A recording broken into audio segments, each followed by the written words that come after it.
क्या आपने कभी ऐसे स्थान के बारे में सुना है जो हजारों साल पुराना है, जहां दिव्य आत्माएं वास करती हैं, जहां आधी रात को शंख, ढोल और घंटियों की रहस्यमयी आवाजें गूंजती हैं, लेकिन वहां कोई होता नहीं। आज हम आपको लेकर चलेंगे एक ऐसी ही पहाड़ी की यात्रा पर जो अपने अद्भुत रहस्यों और आध्यात्मिक शक्ति के लिए जानी जाती है, जिसका नाम है पर्वतामलई। तमिलनाडु के तिरुवन्नामलई जिले में स्थित 4500 फुट ऊंची ये पहाड़ी न केवल एक आध्यात्मिक केंद्र है, बल्कि ये मल्लिकार्जुन स्वामी का भी घर है। ये मंदिर 2000 साल से भी अधिक पुराना माना जाता है और इसकी विशेषताएं इसे बाकी सभी मंदिरों से अलग बनाती हैं। लोक कथाएं कहती हैं कि ये पहाड़ी केवल साधारण मनुष्यों का निवास नहीं है, बल्कि यहाँ सिद्धर भी रहते हैं। सिद्धर यानी वो महान ऋषि जिनके पास अलौकिक शक्तियाँ थी, वो इस पवित्र स्थान पर गहन ध्यान करते हैं। कहा जाता है कि रात के अंधेरे में कुछ सौभाग्यशाली भक्तों को ये सिद्धर दिखाई भी देते हैं। पर्वतामलई की चोटी पर एक निशान है जिसे अन्नामलैयार पदम कहा जाता है। इसे भगवान शिव के दिव्य पद चिन्ह के रूप में पूजा जाता है। कई श्रद्धालु मानते हैं कि इस स्थान पर स्वयं भगवान शिव की उपस्थिति महसूस की जा सकती है।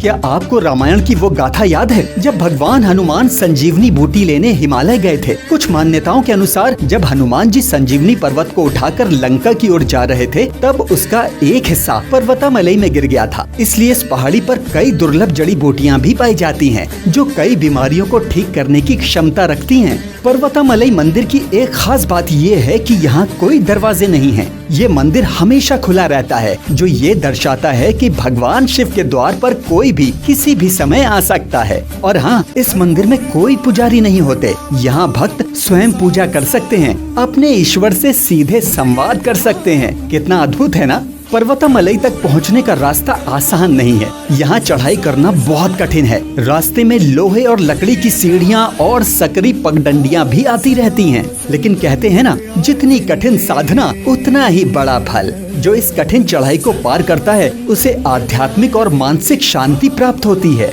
पर्वतामलई मंदिर को लेकर कई रहस्यमयी घटनाओं का जिक्र किया जाता है। स्थानीय लोग कहते हैं कि आधी रात को यहाँ मंदिर के अंदर से घंटियों की आवाजें सुनाई देती हैं, शंख की आवाज गूंजती है और ढोल बजने की आवाजें भी सुनाई देती हैं। आश्चर्य ये है कि वहाँ कोई नहीं होता, तो फिर ये अपने आप कैसे बजते हैं? क्या ये सिद्धर ऋषियों के गुप्त अनुष्ठान है या फिर कोई और रहस्य इस पहाड़ी में छुपा हुआ है? क्या आपने कभी ऐसा अनुभव किया है कि कोई प्रतिमा अचानक बड़ी होती दिखे? पर्वतामलई में ऐसा ही होता है। कुछ भक्त बताते हैं कि जब वो मंदिर में शिवलिंग की ओर देखते हैं और धीरे धीरे पीछे हटते हैं, तो लगता है कि शिवलिंग का आकार बढ़ता जा रहा है। ये आँखों का भ्रम है या फिर किसी अद्भुत शक्ति का प्रभाव? ये आज भी एक रहस्य बना हुआ है। पर्वतामलई एक ऐसा स्थान जहाँ आस्था, रोमांच और रहस्य तीनों का संगम होता है। यहाँ की कठिन यात्रा आपको दृढ़ निश्चय सिखाती है और यहाँ की आध्यात्मिक ऊर्जा आपके मन को शांति देती है। क्या आप इस रहस्यमयी पहाड़ी की यात्रा करना चाहेंगे या फिर क्या आप पहले से यहाँ जा चुके हैं? हमें अपने विचार जरूर बताइएगा। और अगर आपको ये एपिसोड पसंद आया हो तो इसे लाइक, शेयर और सब्सक्राइब जरूर कीजिएगा। अब दीजिए इजाजत, फिर मिलेंगे एक और अनोखी गाथा के साथ। तब तक के लिए हर हर महादेव।